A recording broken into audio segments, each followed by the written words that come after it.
받들어 봉독하겠습니다. 내가 그대못 광야에서 헤스본 왕 시온에게 사자를 보내어 평화의 말로 이르기를 나를 내 땅으로 통과하게 하라. 내가 큰 길로만 행하고 좌로나 우로나 치우치지 아니하리라. 너는 돈을 받고 양식을 팔아 내가 먹게 하고 돈을 받고 물을 주어 내가 마시게 하라. 나는 걸어서 지날 뿐인즉 세일에 거주하는 에서 자손과 아르에 거주하는 모압 자손이 내게 행한 것 같이 하라. 그리하면 내가 요단을 건너서 우리 하나님 여호와께서 우리에게 주시는 땅에 이르리라 하였으나 헤스본 왕 시온이 우리가 통과하기를 허락하지 아니하였으니 이는 내 하나님 여호와께서 그를 내 손에 넘기시려고 그의 성품을 완강하게 하셨고 그의 마음을 완고하게 하셨으니 오늘날과 같으니라. 아멘.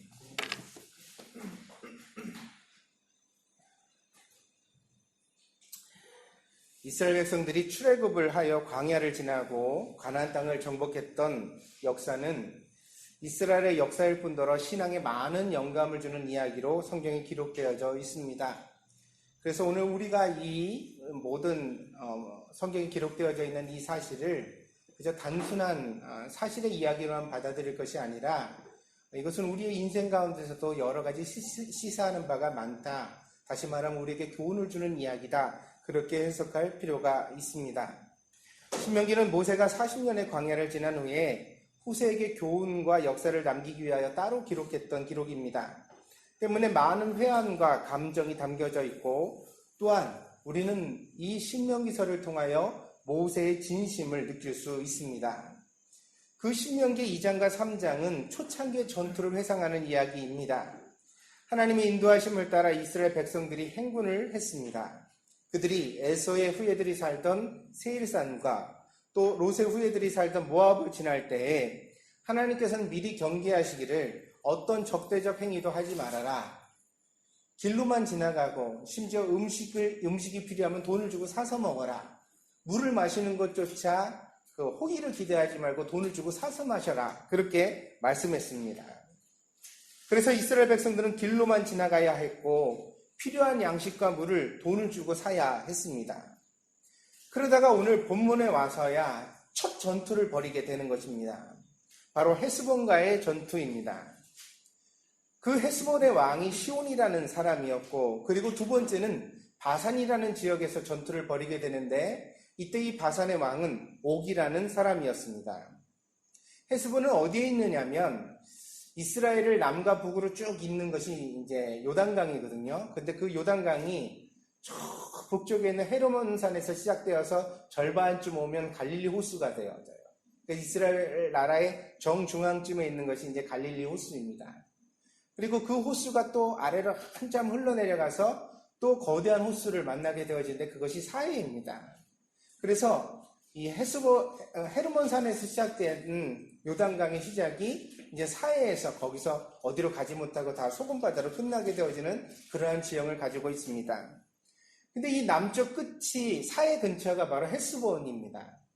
이 사해 근처의 헤스본에 시온이라는 왕이 나라로 터를 잡고 있었습니다. 그리고 또 바산은 바로 갈릴리 호수의 동쪽입니다. 그래서 이 모든 지역이 다 요단강 동쪽의 지역입니다. 여기에 이제 헤스본과 그리고 바산이라는 나라가 있었습니다. 고대로부터 이 땅은 비옥한 땅이었습니다. 특별히요, 이곳은 군사적으로 매우 요충지가 되어졌는데 왜냐하면 여러분 고대 문명 중에서 가장 초창기의 문명을 우리가 어디라고 말하죠? 메소포타미아 문명이라고 말하죠. 이 메소포타미아 문명은 어디서 시작되었습니까? 유프라테스 강에서 시작됐습니다. 그게 어디 있는데요? 이라크 지역에 있습니다. 그러니까 이라크 지역에서 시작된 메소포타미아 문명이 북쪽으로는 이제 터키 지역까지 영향을 줘가지고 그쪽 지역이 고대 근동의 강력한 군사적 국가들을 낳았습니다. 근데 여기만 강력한 군대가 있었던 것은 아닙니다. 또 다른 문명국이 있습니다. 세계 3대 문명이 뭐였어요? 기억하세요? 메소포타미아 문명 다음에 나일 문명, 그 다음에 황하 문명이라고 말해서 중국에 있죠. 중국은 성경에 등장하지 않는 역사니까 그거는 잠시 미뤄두고 나일강에서 문명이 났습니다. 이집트 문명이 그렇게 고대로부터 아주 유명했죠. 이 나일강은 어디에 있죠?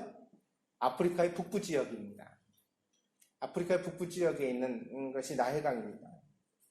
그래서 이 나일강 지역에 이집트가 크게 고대에 번성했고, 또 우리가 지금은 잘 알지 못하지만 아프리카의 이 이디오피아라는 나라가 아주 고대로부터 이때서부터 있었는데, 이 이디오피아도 역시 고대에 있었던 아주 문명 국가로서 찬란한 문명을 가지고 있었습니다. 그래서 늘 이 팔레스타인 지역, 이스라엘 지역은 두 문명의 충돌의 현장이었어요. 어떻게? 북부 아프리카에 있었던 나일강의 문명과 메소포타미아 문명이 서로 간에 경계하기 위하여서 힘을 겨루기를 할 때 만나는 지역이 바로 팔레스타인 지역이 되었다는 거죠. 그래서 이 지역에서는 일찍이부터 요새가 발달하고 도시가 발달했습니다.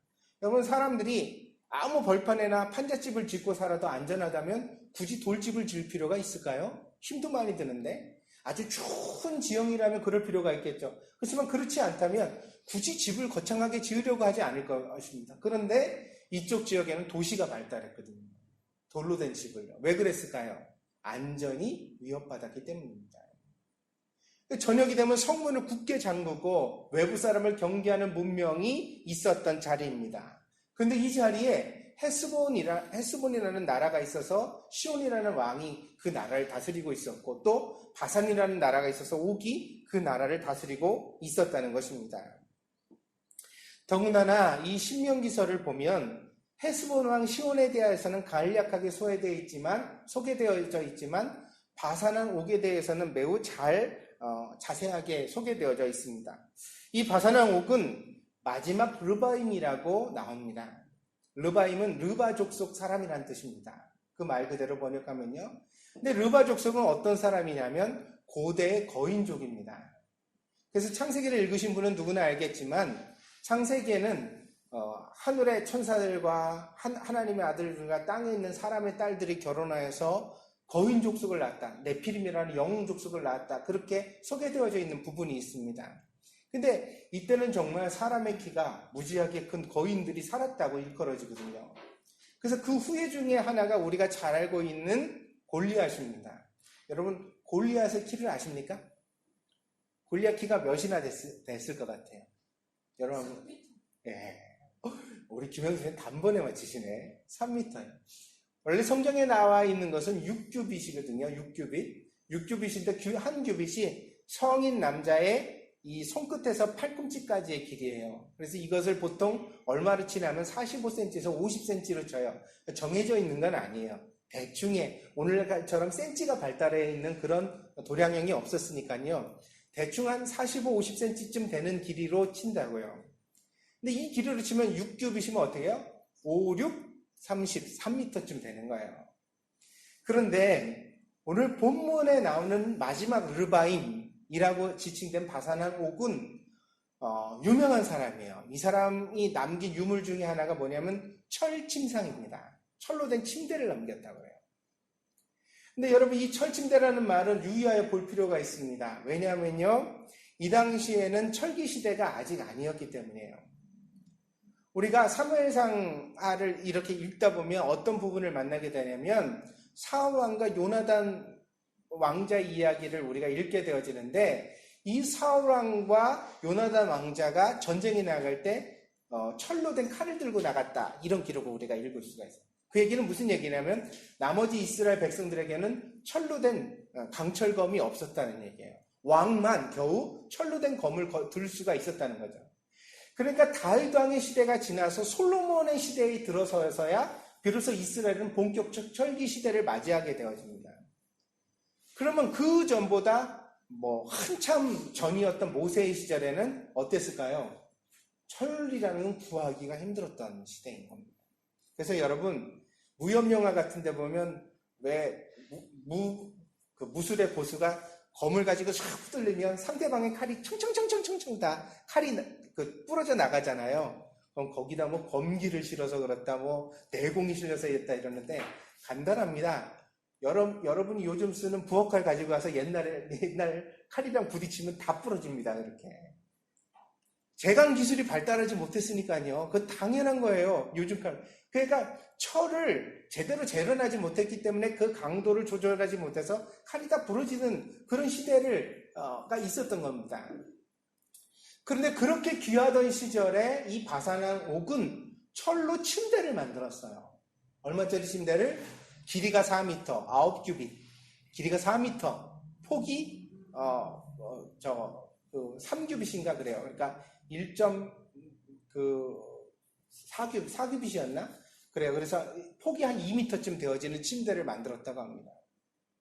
이것 자체가 어떤 것을 말해주냐면 이 바사랑 옥에 대한 사람들의 경외심과 두려움, 그리고 그가 가진 권력의 힘을 보여줍니다.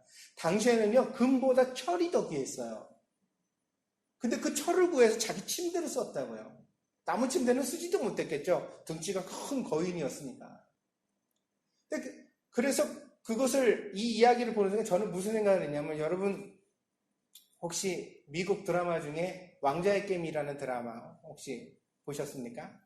아주 유명한 드라마라고 그래서 최근에 저는 좀 챙겨서 봤는데 보다가 말았어요. 마지막 마무리를 못 져서 좀 남아있는데, 거기에 보면은 왕의 보좌가 어떻게 나오면 1000개의 검으로 만든 보좌다 이렇게 나와요.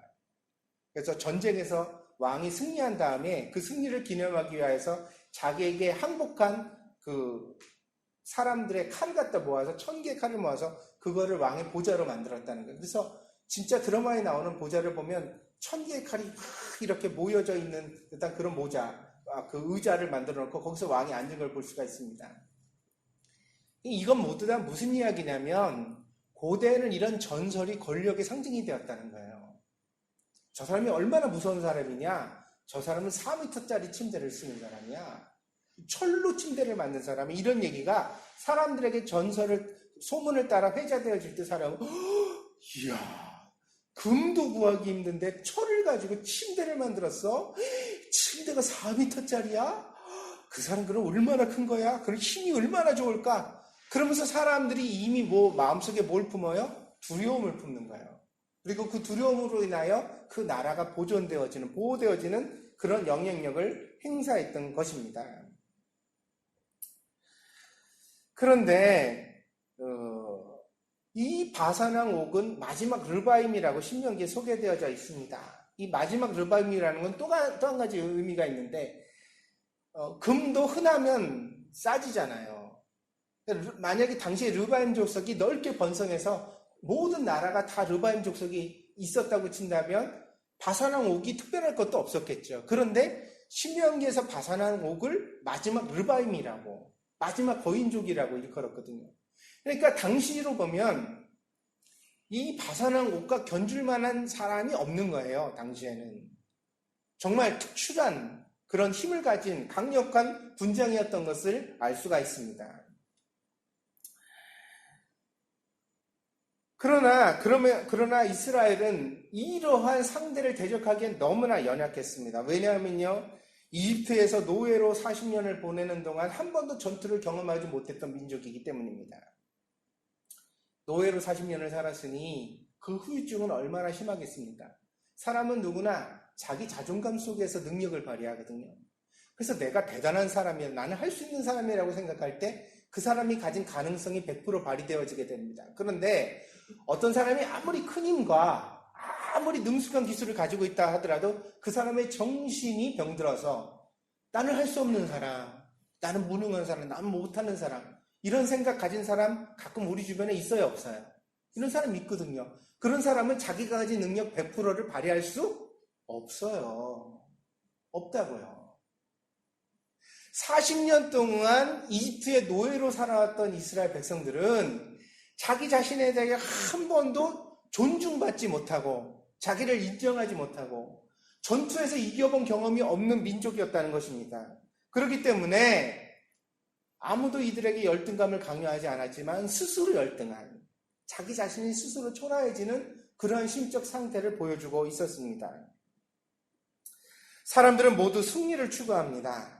그렇다면 어떤 일이 승패에 있어 제일 근간이 되어지고 결정적 요인이 되어질까요? 어떤 사람들은 힘이라고 할 것이고 어떤 사람은 기술이라고 할 것입니다.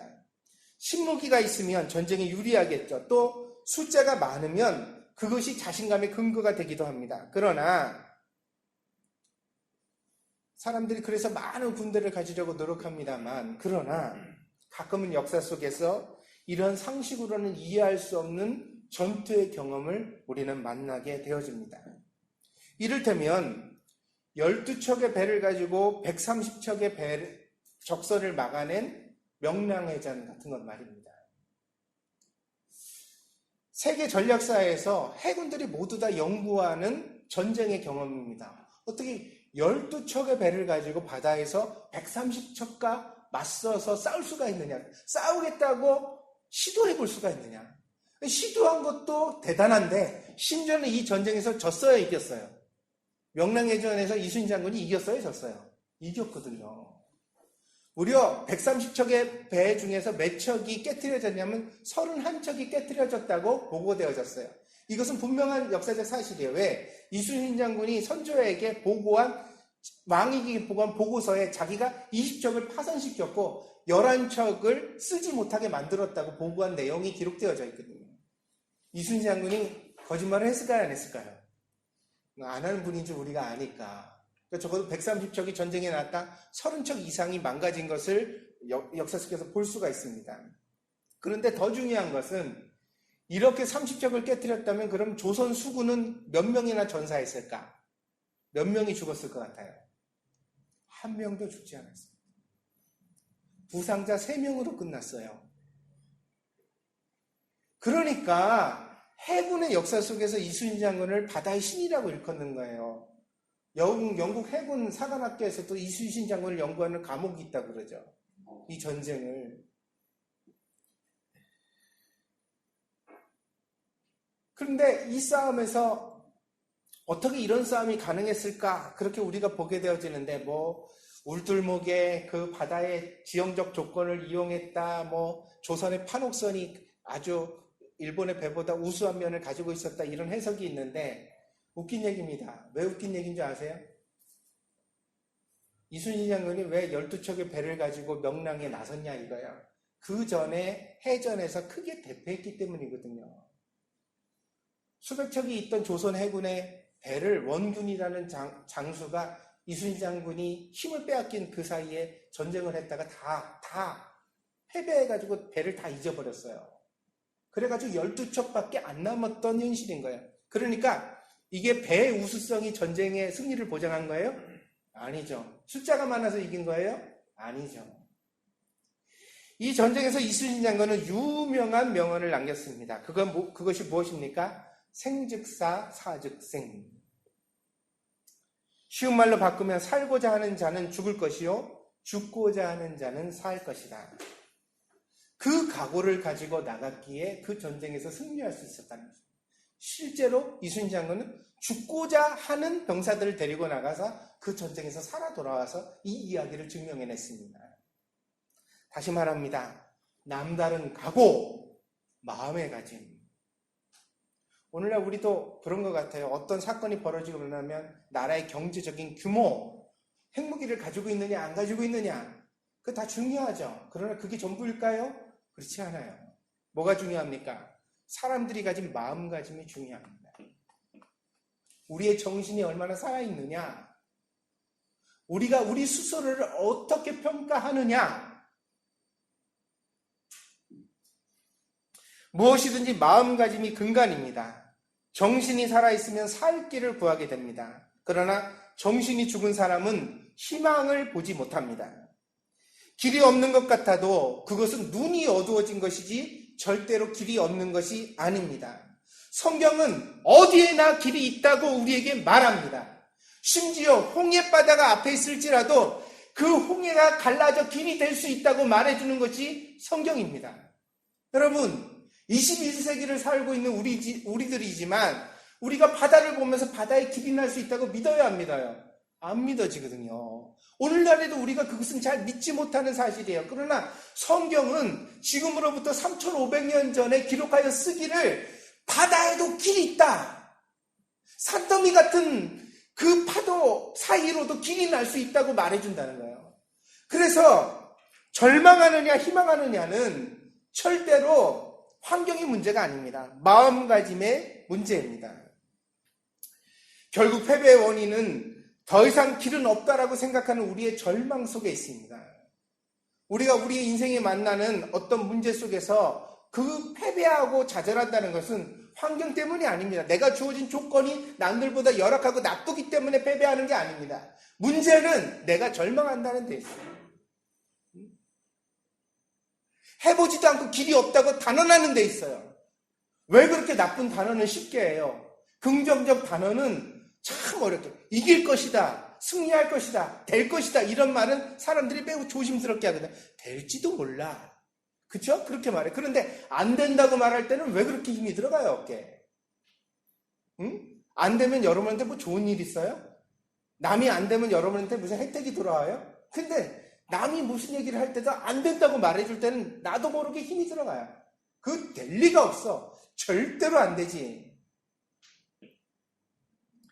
마음이 이미 죽었는데 싸움은 해서 무엇하겠습니까?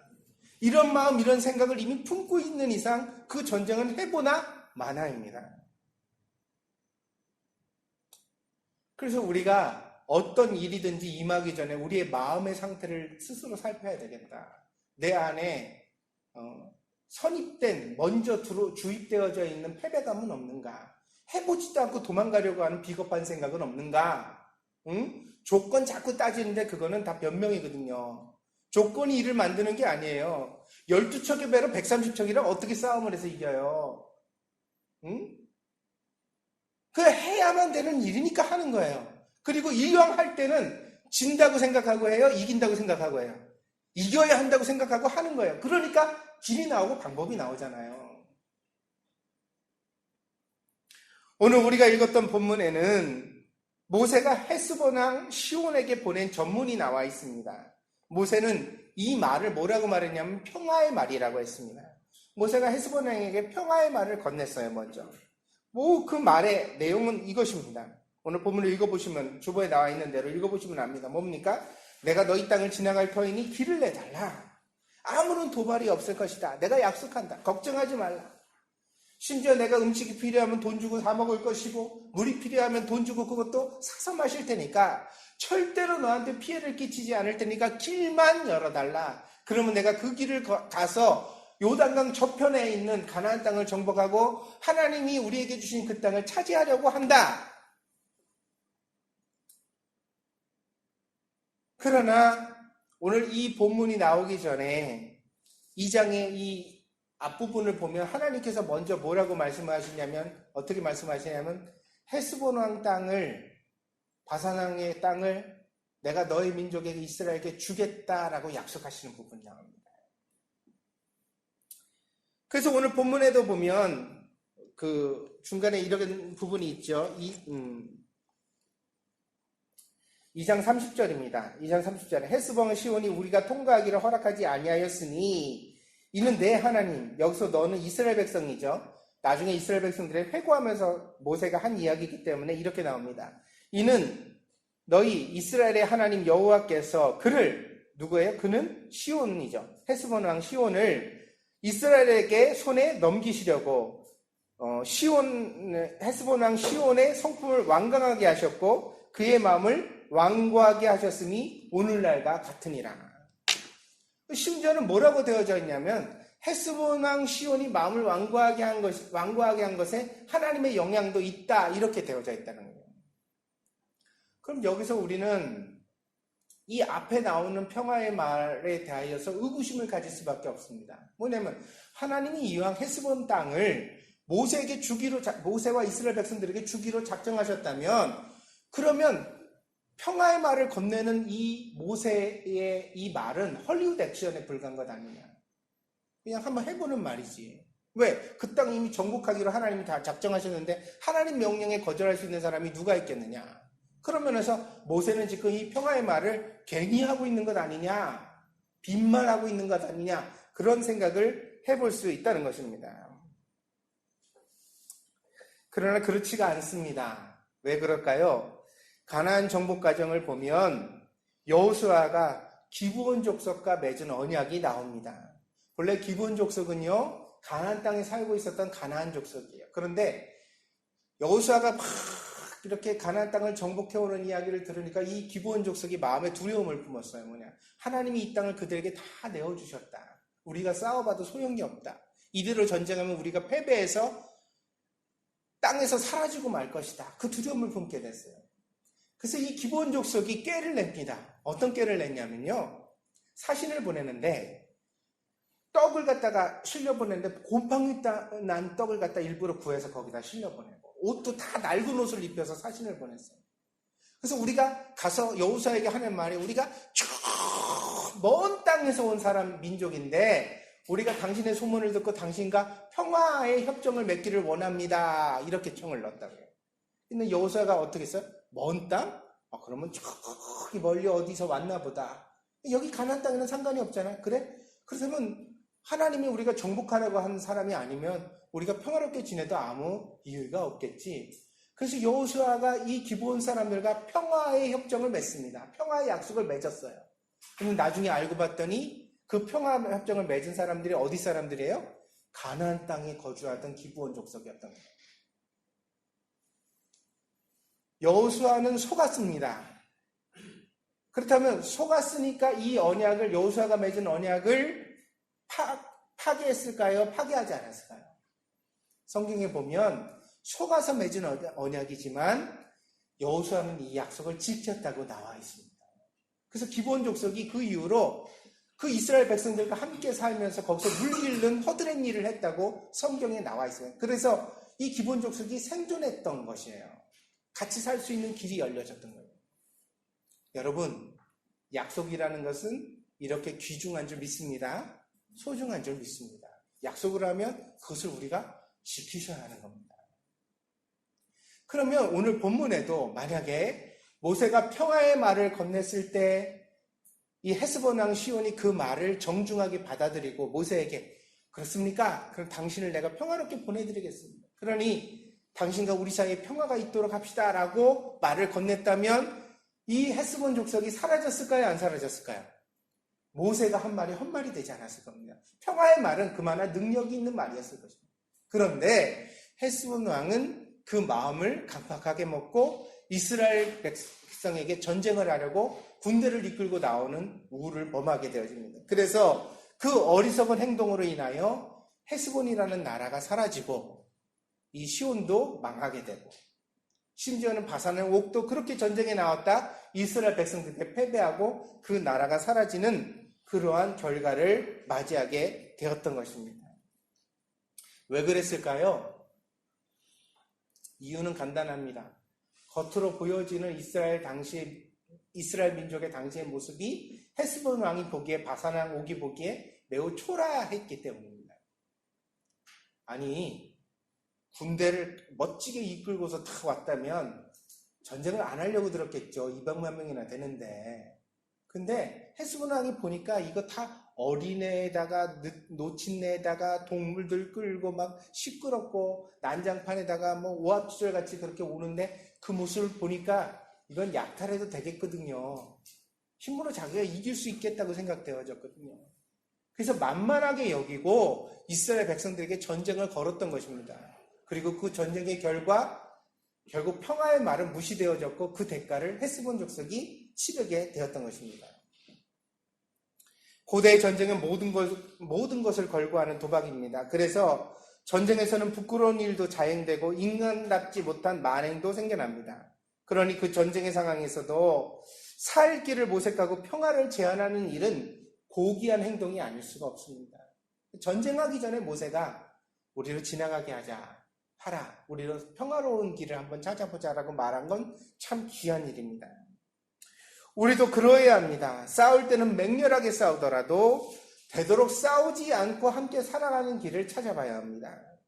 되도록 평화의 말을 해야 합니다. 여러분이 심지어 여러분에게 무례하게 말하거나 적대적으로 다가오는 사람이 있을지라도 그 사람이 한 번도 평화의 말을 건네보지도 않은 채 싸움을 시작하는 것은 그리스도인다운 것이다. 그리스도인답지 못한 것이다. 그리스도인답지 못한 것이다. 헤스본 왕 시온 같은 사람, 바산 왕 옥과 같은 사람이 자기에게 나타날지라도 우리는 어쨌든 평화의 말을 일단 한번 해봐야 돼요. 그 사람이랑 같이 살 수 있는 길을 한번 찾아봐야 돼. 시도해봐야 된다. 그것이 하나님의 자녀로서 그리스도인으로서 우리에게 마땅한 사명이라는 것입니다. 헤스본 왕 시온과 바산 왕 옥은 그 기회를 거절한 어리석은 자의 표상이 되었습니다. 결국 너 죽고 나 살자의 결정은 이게 세상의 법칙이죠. 너 죽고 나 살자. 이런 주장은 결국 나만 죽는 결과를 초래할 상황이 많다. 아무리 견고한 성을 가지고 있고 아무리 힘이 막강할지라도 하나님은 이런 생각을 가진 사람들의 편이 되어주시지 않기 때문입니다. 그래서 이들은 이스라엘과의 싸움에서 패배할 수밖에 없었습니다. 하나님을 내 편으로 삼는 방법은 간단합니다. 내가 하나님의 편이 되면 됩니다. 하나님은 큰 산과 같으셔서 내가 그 하나님을 함부로 옮기거나 끌어올 수 없습니다. 그러나 내가 하나님께 가까이 다가가면 됩니다. 내가 하나님의 편이 되는 방법이 무엇인가? 내가 어떻게 하는 것이 하나님의 편일까? 그 고민이 오늘 이 본문에 나오는 평화의 말씀에 담겨져 있습니다. 모세는 하나님을 내 편으로 삼는 방법을 잘 알고 있었어요. 그게 뭐예요? 적이 나타나면 무조건 칼 들고 싸우는 거예요? 그게 아니에요. 하나님의 편이 되려면 하나님의 방법으로 싸워야 되거든요. 그게 뭐예요? 평화의 말을 먼저 건네보는 거예요. 나는 당신과 싸우기를 원치 않습니다. 한국과 일본의 관계가 악화되고 있습니다. 일본은 1965년도에 맺어진 한일협정을 이행하라고 요구합니다. 이는 박정희 대통령이 일본 정부와 국교 정상화를 위하여 맺었던 협상입니다. 이 협상에는 3억 불의 보상금과 2억 불의 장기 저리 차관이 약속되어져 있습니다. 그래서 한국은 일본으로부터 5억 불의 혜택을 받았어요. 이걸 가지고 경부고속도로를 놓았다는 말도 있죠. 그래서 대한민국이 잘 살 수 있는 근간이 된 것이 일본의 차관 속에 있었다. 이런 얘기도 듣게 되어집니다. 이 협정에서 한국은 일본에 대하여 더 이상 보상을 요구하지 않겠다고 약속했습니다. 뭐라고 약속했다고요? 더 이상 보상을 요구하지 않겠다. 국가적 차원에서도 개인적 차원에서도 더 이상 보상을 요구하지 않겠다. 그래서 만약에 한국 사람이 일본 정부에 대해 보상을 요구하려면 어떻게 해야 돼요? 한국 정부에 요구해야 돼요. 그러면 한국 정부가 대신 한국 사람이 요구하는 보상에 대하여 대신 그걸 갚아주든지 책임지겠다고 약속을 하고 3억 불의 보상금을 받았어요. 그리고 2억 불의 장기 저리 차관을 도입했다고요. 일본은 이 약속의 이행을 강하게 요구하면서 한국 정부를 국제법도 지키지 않는 정부라고 압박하고 있습니다. 협상 맺었잖아. 근데 왜 지금 와서 한국 사람이 우리 일본에 대하여서 또 다른 법정 그 소송을 갖다가 이행하고 뭐 돈을 달라고 요구하느냐? 그럴 수 없는 거 아니냐? 우리가 당신이 우리들랑 약속했던 바를 지키지 않으니까 한국은 국제법도 지키지 않는 나라다. 이렇게 말하고 있습니다. 그 기조에서 무역보복이라는 수단을 동원했습니다. 그래서 당신은 국제법도 지키지 않는 나라니까 우리 일본에서 수출하지 않겠다. 수출을 하더라도 어렵게 내보내겠다. 이런 얘기를 지금 하고 있습니다. 이러면서도 또 일본 정부가 헷갈리는 말을 합니다. 뭐냐면 그러나 우리가 지금 하고 있는 것은 한국에 대한 특혜를 없애는 것이지 무역보복은 아니다. 웃긴 얘기예요. 왜요? 여러분 요즘 나오는 일본 텔레비 NHK든지 후지텔레비든지 텔레비전 방송 여러분 틀어놓고 일주일만 봐보세요. 무역보복인지 아닌지 알 수가 있으니까. 대놓고 그러잖아요. 한국에 대해서 어떻게 해야 된다는 얘기를 공공연히 하잖아요. 아베 수상도 그런 얘기를 했습니다. 아베 수상도 강경한 언어를 통하여서 한국은 뭔가 대가를 치러야 된다. 이 얘기가 뭐예요? 보복한다는 얘기 아니에요. 대가를 치르게 하겠다는 건. 그렇다면 과연 한국 정부는 한일협정을 부정하고 있는 것일까요? 1965년도에 맺어졌던 한일협정을 부정하고 있는 것일까요? 이것은 사실 매우 간단한 문제입니다. 왜냐하면요. 법은 언어의 규범이기 때문이거든요. 국내법이나 국제법이나 쓰는 단어가 중요합니다. 그래서 판결문에 나오는 단어는 매우 유의해서 봐야 돼요. 판사가 아무 말이나 그냥 쓰는 게 아닙니다. 거기 판결문에 나오는 단어는 모두 다 유의미한 가치를 가지고 있어요. 법적인 판단이 끝난 단어를 거기다 쓰는 겁니다. 그래서 판사가 하는 일 중에 제일 중요한 일이 판결문을 쓰는 일이에요. 이 일은 다른 사람한테 시키지 않아요. 판결문을 자기 아랫사람한테 대충 초안 잡아와 그래가지고 쓰는 판사 없어요. 그럼 판사가 아니에요. 판사가 해야 되는 제일 고유한 업무 중에 하나가 판결문을 쓰는 겁니다. 그게 판사의 능력이에요. 한일협정에는 보상이라는 말은 있었지만 배상이라는 말은 나오지 않습니다. 보상은 뭐예요? 손해에 대하여 책임을 지는 것입니다. 그래서 민사적 측면이 강합니다. 그래서 어떤 일에 대하여 고의는 없었지만 손해를 끼쳤다면 그 손해에 대해서 내가 책임져 주겠다. 이게 보상이라는 말의 의미입니다. 그런데 배상은 범죄에 대하여 책임을 지는 것을 뜻합니다. 다시 말하면 내가 도둑질을 했어요. 그럼 4배를 갚는 거예요. 이게 성경에 나오는 도둑질에 대한 범죄의 배상의 원칙이에요. 그래서 배상은 무엇을 전제로 하냐면 그 범죄를 전제로 합니다. 범죄 행위가 있었다. 그렇다면 그것에 대하여 어떻게 해야 돼요? 배상을 해야 되는 겁니다.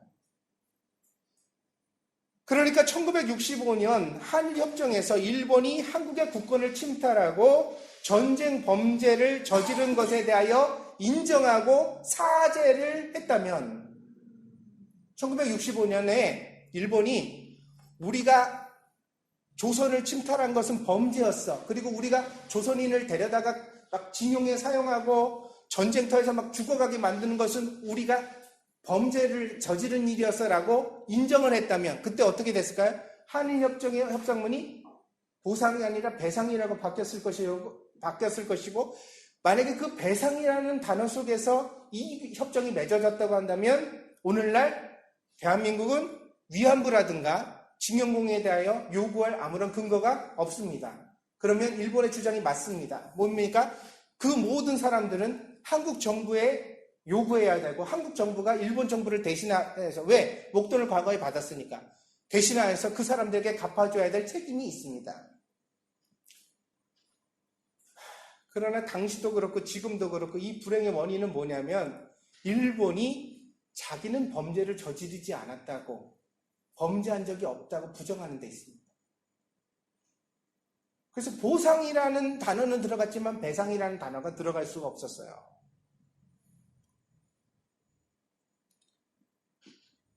그로 인하여 1965년 한일협정도 더 이상의 국가적 보상 요구는 없다는 선에서 맺어졌습니다. 보상만 이야기한 거예요. 배상을 얘기하잖아요. 이건 범죄에 대한 판단은 미루었다는 거예요. 이것이 분쟁의 싹이 되었어요.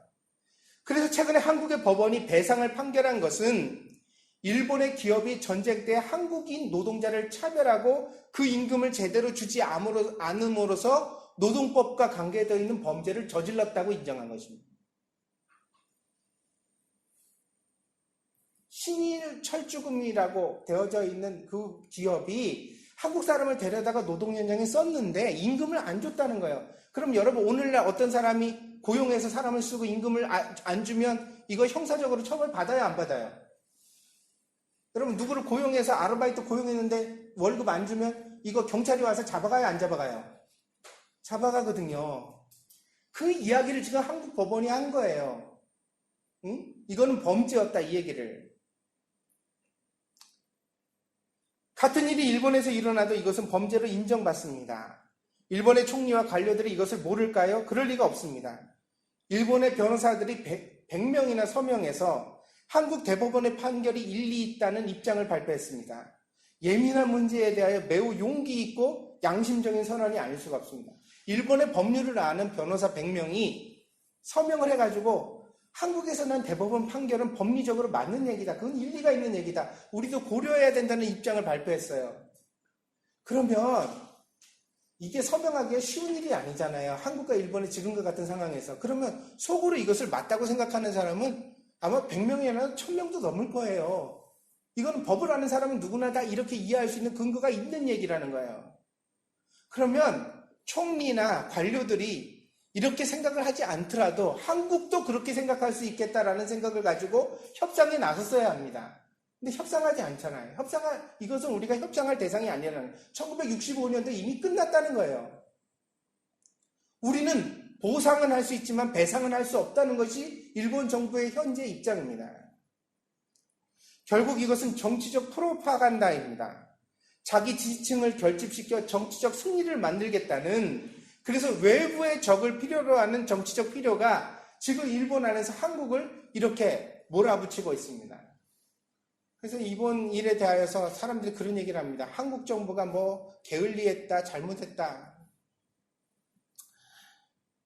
더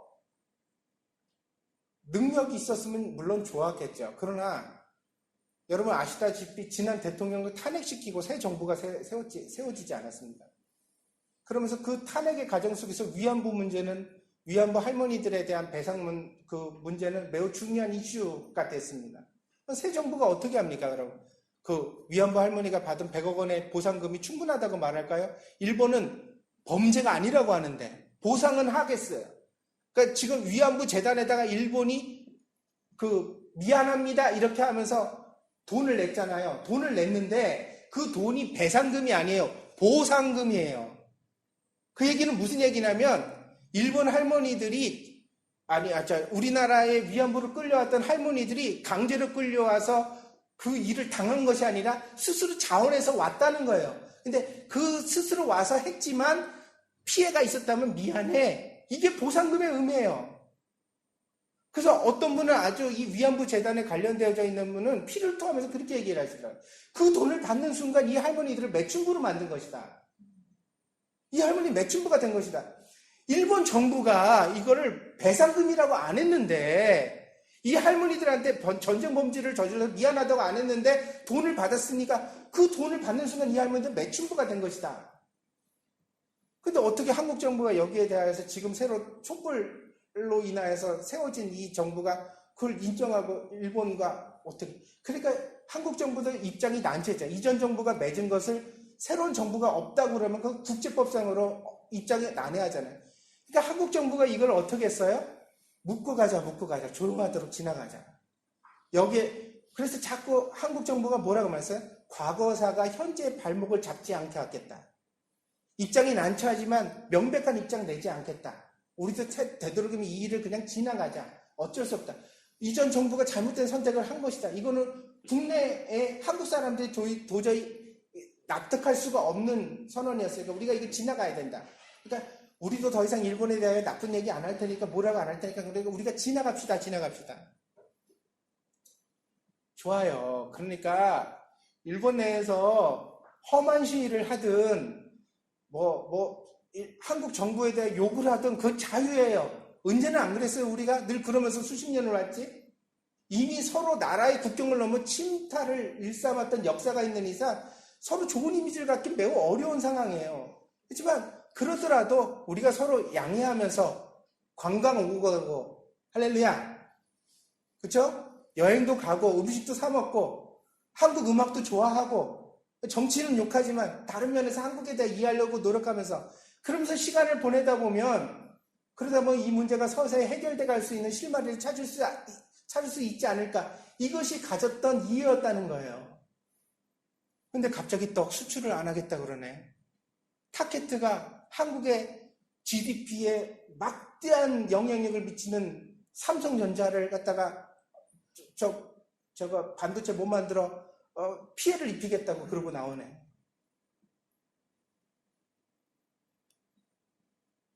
뭐라고 해야 합니까? 이거 어떻게 해야 되는 거예요? 지금도 한국 정부는 뭐라고 얘기를 하고 있어요, 여러분? 뭐라고요? 무역 제재를 풀어라. 그 수준이에요.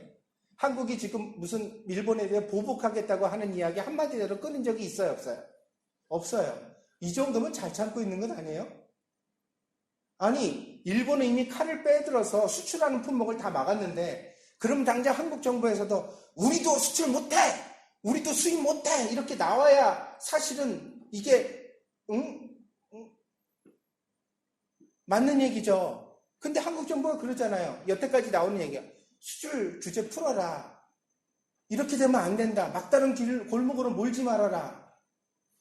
그런데도 불구하고 이게 어떻게 된 세상인지 한국 정부가 잘못해가지고 상황이 이렇게 됐다고. 나는 진짜 억울하다고 생각합니다. 이 일에 대해서만큼은. 진짜 억울해요. 36년 동안 수탈당한 거. 여러분 3억 불 받고 2억 불 차관 얻은 게 많다고 생각하세요?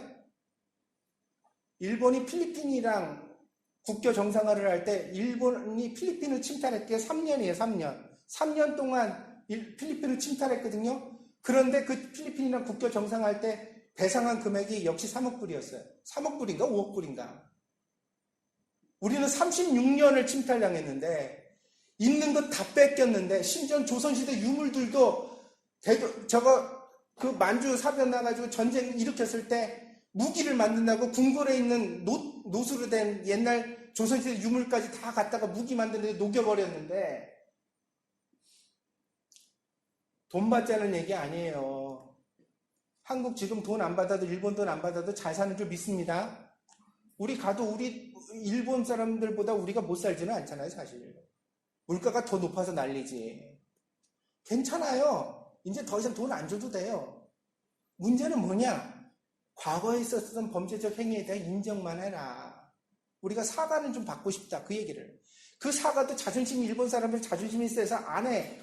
그것도 좋다 이거야. 그러면 그것까지도 그래.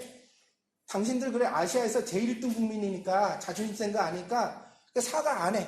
안 한다고요. 그래도 좋습니다. 그래도 우리가 함께 그래도 아시아에서 잘 사는 나라 몇 되지 않는데 우리가 함께 손잡고 밝은 미래로 같이 갑시다. 근데 어떻게 등에다 칼을 꽂아요? 어떻게 이 말도 안 되는 행위를 해요?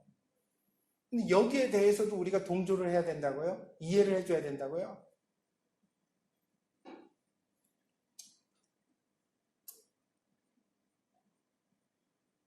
그럼에도 불구하고 우리는 이 시대 속에 저와 여러분이 고민이 있어요. 뭐냐?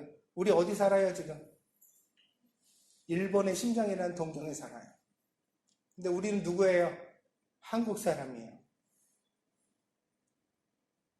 우리는 그리스도인이에요. 그래서 우리가 참 어려운 형편과 처지에 있지만 우리가 본문의 이야기를 깊이 보면서 그래 모세도 헤스본 왕 시온에게 바산한 옥에게 그 적대적 환경 가운데 있었지만 전쟁이 일어날 형편 가운데 있었지만 그럼에도 불구하고 평화의 말을 했으니까 이게 하나님이 모세에게 요구하신 거고 원하신 모습이니까 이게 오늘날 그리스도인에게 하나님께서 원하시는 태도요 사명이니까 우리도 역시 어떻게 해야 된다? 평화의 말을 해야 된다. 그러지 말자. 할렐루야. 싸우지 말자. 사이좋게 지내자. 함께 살 길을 찾자. 당신만 손해보라는 얘기 아니다. 우리 같이 손해보지 않는 길을 같이 찾아보자. 왜 우리한테 칼을 꽂으려고 드느냐? 왜 우리를 미워하려고 드느냐? 왜 혐한이라는 말을 사용하느냐? 왜 한국 사람이 당신들에게 뭘 했기에 우리가 당신의 나라 땅을 한 번이라도 밟아본 적이 있느냐? 침탈해서 칼을 들고 찾아온 적이 있느냐? 왜 우리를 혐오라는 말로 바라보느냐? 그러지 말자. 같이 살자. 함께 미래로 나아가자. 우리는 좋은 이웃이 될 수 있다. 오늘 그 말을 하도록 하나님께서 우리를 불러주신 줄 믿습니다. 그러므로 오늘 우리가 모세처럼 용감하게 말해야 합니다. 그리고 진실해야 합니다. 우리는 적의가 아니라 평화를 품고 나아가야 합니다. 이런 시대일수록 냉철한 마음을 가지고서 진실과 거짓을 분별하고 그리고 그러면서도 우리가 함께 정말 하나님의 뜻이 무엇인지를 잘 설명해낼 수 있는 사람이 되어야 합니다. 그래서 한국 사람들이 일본 사람들을 오해하지 않도록 한국 사람들은요 이런 생각을 가져요. 매스크 막 네이버에 뜨고 방송에 나오고 이러니까 일본 사람들은 전부 다 한국에 대한 혐한의 태도를 가지고 있구나. 여러분 그러면 여러분 여기 못 살아요 지금. 우리 못 살아요. 우리 주변에는 혐한의 태도를 가진 게 아니라 좋은 이웃이 많은 줄 믿습니다. 일본 사람 대부분의 사람들은 그런 거에 관심 없어요. 별로 그것에 대해 알지도 못해요. 우리가 잘 설명하면 오히려 미안하다고 말합니다. 눈물을 흘리면서. 그런 사람들이 많다는 사실을 한국에도 알려줘야 돼요. 마치 일본의 사람은 모두 다 전부 다 한국 사람에게 적대심을 품고 막 길거리에 나서 소리 지르는 사람인 것처럼 생각하지 말도록. 아니야. 일본 사람들 그렇지 않아. 여기 좋은 사람들 많아. 할렐루야. 한국에 대하여 그런 오해를 풀어줘야 합니다. 또한 잊혀진 역사 속에서 진실을 호도하지 않도록 우리는 일본 사람들에게 잘 설명해야 합니다. 뭐라고요? 왜 당신의 나라 한일협정 65년도에 맺고서 보상금 3억 불이나 가져갔다 그러는데 왜 오늘날 오리발 내밀고서 이렇게 말하는 거요? 이렇게 말할 때 그때도 일본 정부가 보상은 했지만 배상은 하지 않았어요. 이 보상과 배상은 법정적 언어로 다른 것인데 그때도 일본 사람들이 미안하다고는 말했지만 범죄라고는 인정하지 않았어요. 그래서 그 범죄를 당한 사람들이 지금 한국 법정에 재판을 건 거예요. 그 재판의 결과가 나와서 지금 배상하라고 판결이 나온 거예요. 이것에 대해서는 한국 정부가 어떻게 해줄 수가 없어요. 왜냐하면 일본 정부가 한 번도 범죄라고 인정한 적이 없거든요. 우리가 설명해 줘야 될 줄 믿습니다. 그래서 그런 설명을 통하여서 오늘날 이 땅에서도 평화가 모색되어져야 하겠습니다. 그것이 쉽지는 않을 것입니다. 그러나 우리가 해야만 하는 일입니다.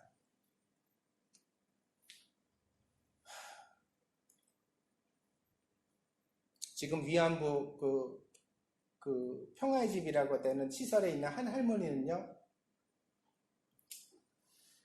전신에 문신이 새겨져 있어요. 일장기도 세워져 있고요. 탱크나 칼과 같은 것도 문신으로 새겼어요. 본인이 원해서 새겼을까요? 아니요. 위안부로 끌려갔을 때 18살 나이였다고. 근데 일본인 군인들이 재미로 몸에다가 자기들이 원하는 거를 갖다가 새기는데 그 새기는 걸 갖다가 보통 먹물을 가지고서 문신을 새기잖아요. 근데 그렇지가 않아요. 독약을 가지고 문신을 새겼어요. 살이 헐어 들어갔어요. 독약을 갖다가 침으로 해가지고 살에다가 이렇게 박아놓으니까 거기가 막 부풀고 지글지글 타 들어가가지고 그래서 흉터가 문신이 돼서 남았어요. 어디까지? 가슴, 배, 심지어는 여자의 그 은밀한 곳까지 그걸 문신을 갖다 그렇게 새겨요. 한마디 말도 못했대요.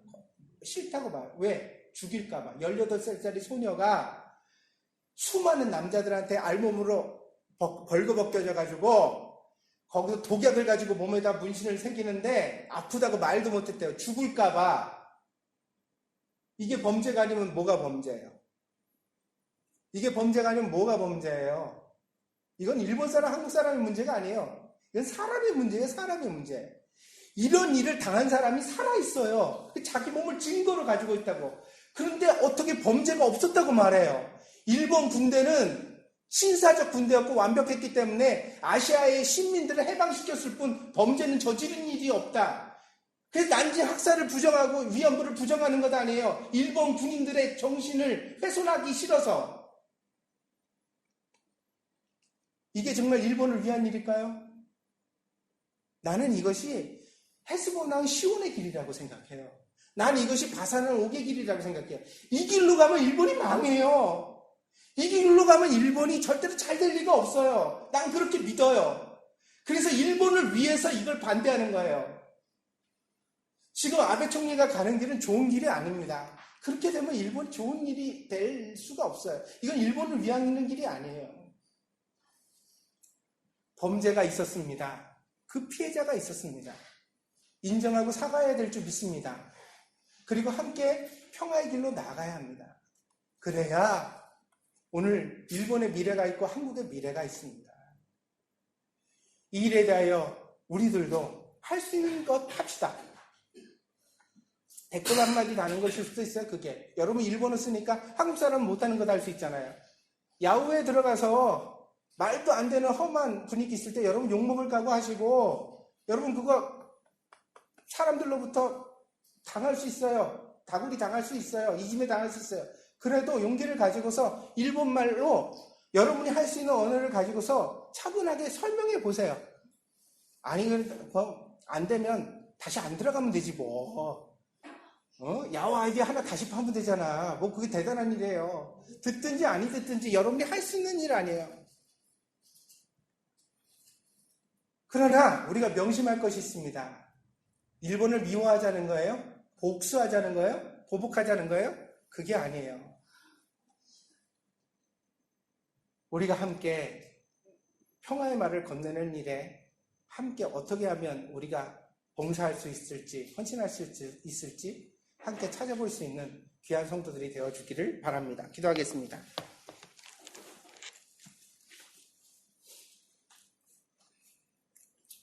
어려운 시기일수록 깨어있는 사람이 필요합니다. 전쟁의 시기일수록 평화를 찾는 누군가가 필요합니다. 모세는 그런 사람이었기에 하나님께서 그를 귀히 사용하셨고 그에게 믿고 신뢰하며 하나님의 능력을 맡기셨습니다. 오늘 우리도 어려운 시대를 살아가고 있습니다. 좋은 친구가 되는 것 같았던 한국과 일본이 또 한 번 민족적 위기를 겪고 있습니다. 이때 우리는 어떻게 처신해야 하는가, 어떤 길로 가야 하는가 고민해보지 않을 수 없습니다. 사랑하는 동경드림교회 모든 성도들이 모세와 같이 평화의 말을 할 줄 알고 평화의 길을 모색하는 하나님의 사람이 되게 하여 주시옵소서. 일본도 한국도 함께 잘 살 수 있는 길로 나아가기를 원합니다. 좋은 이웃이 되기를 원합니다. 친구가 되기를 원합니다. 그리하여 함께 공존하고 함께 밝은 미래를 열어갈 수 있게 되어지기를 원합니다. 한국 사람이 일본 사람보다 탁월하다거나 일본 사람이 한국 사람보다 더 우수하다고 생각하는 그런 편협한 사고에 잡히지 않게 하여 주시고 우리가 다 동등한 시민으로서 친구로서 서로를 바라보며 함께 손잡을 수 있는 하나님 은혜가 우리 안에 있게 하여 주시옵소서. 그래야 우리들의 지혜가 모아져서 이 위기를 잘 이겨내게 하여 주시고 하나님께서 주실 아름다운 미래를 향하여 함께 나아갈 수 있는 이번 기회가 되게 하여 주시옵소서.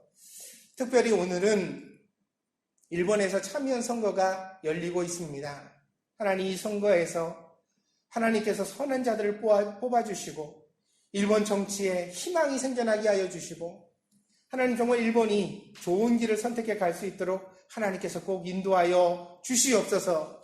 하나님 이 땅 가운데 은혜 주시기를 원합니다. 하나님의 방식으로 이끌어 주시기를 간절히 원합니다. 모든 것 주님의 손에 위탁하며 살아계신 예수 그리스도의 이름으로 기도하였습니다. 아멘.